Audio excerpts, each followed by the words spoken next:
My name is Ethan, and I'm 25 years old. I live in a quiet suburban neighborhood on the outskirts of Portland, Oregon. Life here isn't exactly exciting. The neighborhood is made up of nearly identical houses with neatly trimmed lawns. The people are friendly enough, offering polite waves, but they rarely stop to chat. It's the kind of place where you hear the distant hum of lawnmowers in the morning or the occasional bark of a dog from a few streets away. It's peaceful, but that's about it. I live with my dad, Thomas, and my stepmother, Claire. My dad, who's 58, is a dedicated contractor who runs his own construction business. He's always busy, constantly working, either out on the job or glued to his laptop at home, responding to emails and reviewing plans. He's rarely home before dinner, and even when he is, his mind is still on work. Make sure to subscribe to my channel so I can continue bringing you more fascinating true stories like this one. And don't forget to watch this video until the end. This story is going to be incredibly interesting. Claire came into our lives 5 years ago, after my mom passed away from cancer when I was 16. For a long time, it was just Dad and me, and though we managed, the house always felt empty. Dad never talked much about dating, so when he introduced Claire, it was a surprise. They met through mutual friends, and before I knew it, they were married. Claire, now 47, carries herself with an effortless grace. She has a quiet beauty, one that turns heads without even trying. Her rich chestnut hair falls in soft waves past her shoulders, and her green eyes have an almost hypnotic intensity that makes it hard to look away. She's always been kind to me, treating me more like a friend than a stepson. But there's always been an underlying tension between us. I don't know when it started, but I do know it's only grown stronger over the years. Maybe it's the way she moves, confident yet approachable, or the way her laughter fills a room. Maybe it's how her smile lingers when she catches me looking for a second too long. Whatever it is, I can't ignore it. We live in a modest 2-story house, complete with a white fence and a small front garden that Claire tends to every morning. She's always out there, caring for the roses, pulling weeds, her hair tied back in a loose ponytail, wearing fitted jeans that make it impossible not to notice her. I work part-time at a local tech store, fixing phones and laptops, while also taking night classes to finish my degree in software engineering. Most days, when I'm not at work or school, I stay in my room, playing video games or scrolling through my phone. It's not an exciting life, but it's comfortable. At least, it was. One Thursday night, everything changed. Dad was away on a business trip, something that had become more frequent over the past year. Claire and I had settled into a routine for when he was gone. She'd cook dinner, we'd eat together, and then we'd retreat to our separate spaces for the night. That evening, I was lying on my bed, mindlessly scrolling through my phone in the soft glow of my nightstand lamp. A playlist of mellow acoustic songs played in the background. I was lost in thought when a soft knock on my door broke the silence. Ethan.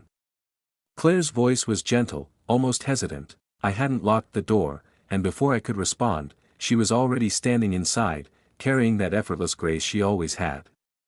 She had caught me off guard, and I froze. She stepped inside, closing the door behind her quietly. "What are you doing?" she asked, her eyes scanning the room. "Nothing," I said, trying to sound casual, but the sudden warmth in my face betrayed me. She walked over, picked up my phone, and glanced at the screen. I couldn't stop watching her, her presence overwhelming without even trying. She sat down on the edge of my bed, her movements slow and deliberate. The mattress dipped slightly beneath her weight, and suddenly, the air in the room felt thick with something unspoken. "You've grown up so much," she said softly, her eyes locking onto mine. There was something in her gaze, something warm yet searching, that made my heart race. "Yeah, I guess," I stammered. Claire reached up, brushing a strand of hair from my forehead.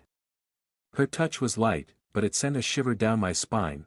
"Do you ever think about what you want?" she asked, her voice barely above a whisper. "What do you mean?" I asked. "In life," she said, her eyes steady. "What makes you happy? What do you want for yourself?" I paused. No one had ever asked me that before, not like this. "I don't know," I admitted. I guess I've never really thought about it. Claire smiled, her hand lingering on my cheek for a moment before pulling away. You should, she said softly. You deserve to be happy, Ethan. The silence between us stretched, heavy with something I couldn't define. Then, suddenly, she leaned in. At first, the kiss was hesitant, her lips barely brushing against mine, making my breath catch. I didn't move, too stunned to react. But then something inside me shifted. I reached up, cupping her face, deepening the kiss. Her lips were warm, soft, tasting faintly of the wine we had with dinner. My heart pounded as her hands moved to my shoulders, pulling me closer. The world outside seemed to disappear, leaving only us. Her fingers trailed down my arms, sending sparks through my body. When she pulled back slightly, resting her forehead against mine, we were both breathless. This is wrong, she whispered, her voice trembling. Maybe, I said, still holding her gaze. But it doesn't feel wrong. Her eyes searched mine, filled with conflict. I could see her battling what she knew was right versus what she felt. This isn't just about him, she finally said. It's about us. About what this means. I reached for her hand, intertwining my fingers with hers. It doesn't have to mean anything, I murmured. It's just us. Right here, right now. Her gaze softened. She let out a shaky breath. You make it sound so simple. Maybe it is, I said, brushing my thumb over her knuckles. She studied me for a moment, and then she leaned in again, this time with more urgency. The weekend felt like a dream, separate from reality, where nothing mattered but us. We spent our evenings wrapped in whispered conversations and stolen moments. But by Sunday, reality came crashing back. When Dad returned, Claire and I knew we had crossed a line. We avoided each other, yet the tension lingered. That night, she found me in the kitchen. Her voice was soft, filled with regret. I can't do this anymore, Ethan. We've crossed a line, and I don't know how to fix it. I swallowed hard, knowing she was right. I don't want to lose you, I admitted. Maybe we have to, she whispered. Sometimes, letting go is the only way to save what's left. She turned and walked away, leaving me standing there, knowing that nothing would ever be the same again.